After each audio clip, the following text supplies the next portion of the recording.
Cell लगी ये भाजी किस तरह है? ये भाई जूता 3,500 की आज सेल लगी है। पहले ये 3,500 का है, 4,000 भाई ये देख भाई जोड़ा ये कितने का होगा? ये देखें ब्रांडेड है पूरा।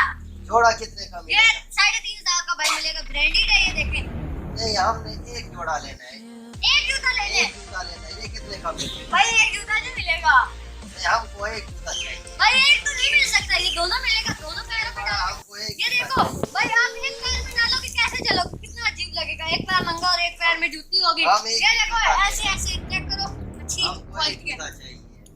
भाई। ये जूता तो नहीं मिल सकता। नहीं भाई, हम फिर लेता ही नहीं। चलो जाओ।